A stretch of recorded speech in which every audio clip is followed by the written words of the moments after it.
jossain vaiheessa sekin aika tulee. Ennen kaikkea Saipalle on tässä kohtaa tärkeintä ottelun ensimmäinen 5-minuuttinen päästä pelaamaan 0-0, koska Pelicansilla varmasti virtaa piisaa tällä kotikentällä ottelun alkuun. Elimäki ja siellä on kiekko maalissa. Antti Tyrväinen taitaa ohjata maalin edustalta. 4 minuuttia 15 sekuntia on pelattu, kun lukemat muuttuvat 1-0. Pelicans tulee rohkeasti 4 pelaajalla aivan päätylautaan. Ja Elimäki heittää lopulta käännön maalin suulle. Tää Kangasniemi katselee missä muut ovat, eikä liikuta kiekkoa mihinkään. Ja nyt olisi Kaksonen menossa, tavoittaa kiekon. Kousa vastassa, Kaksonen harrauttaa myös Voutilaisen. Ja onko kiekko maalissa? Strömberg käy siellä tuikkaamassa. Wikman kuitenkin levittää kätensä. Ei taida olla kiekko maalissa, vaikka Strömberg pääsee jatkotilanteesta tuikkaamaan ja videotarkastukseen lähdetään. Uusa vie itsensä pihalle. Sitten vähän kädet jäätyvät, mutta täältä tulee Strömberg taustalta. Kiekko on jo siinä oikeastaan maaliviivan tuntumassa, niin kuin tästä kohta nähdään. Ja Voutilainen sulkee ja sulkee. Strömberg ei taida päästä tuikkaamaan. Ja nyt se tuomio taitaa tulla. Ja tuliko sitten ei maalia?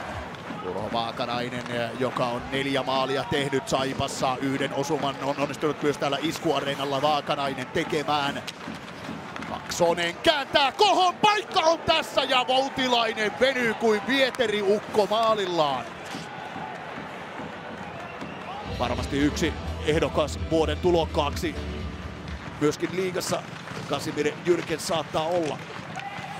Siinä on Pelicans paikka syntymässä ja mikä seinäpeli, mutta Rekonen ei saa kiekkoa maaliin.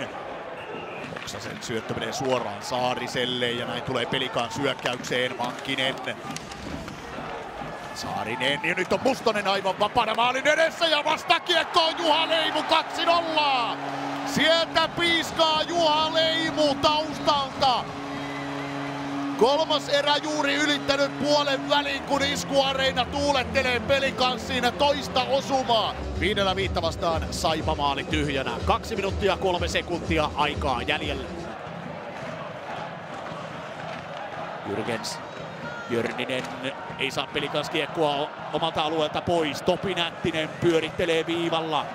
Kiekkoa maalin edustalle ja sinne ajavat sekä Kaksonen että Goodwin. Näin on varsinaisen peliajan viimeinen minuutti käynnissä. Mutta aivan totta, Saipa tietysti pelaavilla alivoimalla, eli pitkä ei voi viheltää. Näin juuri, ja Tyrväinen niittaa tämän pelin 3-0 tyhjää maalin.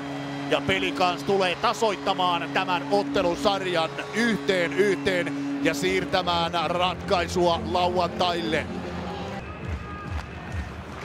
Ruutupalvelussa tämän illan kuluessa jossain vaiheessa on myöskin nähtävillä Joona Voutilaisen haastattelu. Katsotaan vielä viimeiset sekunnit tästä kamppailusta. 3-0 loppulukemalta Lahdessa ja tämä ottelusarja tasoittuu 1-1.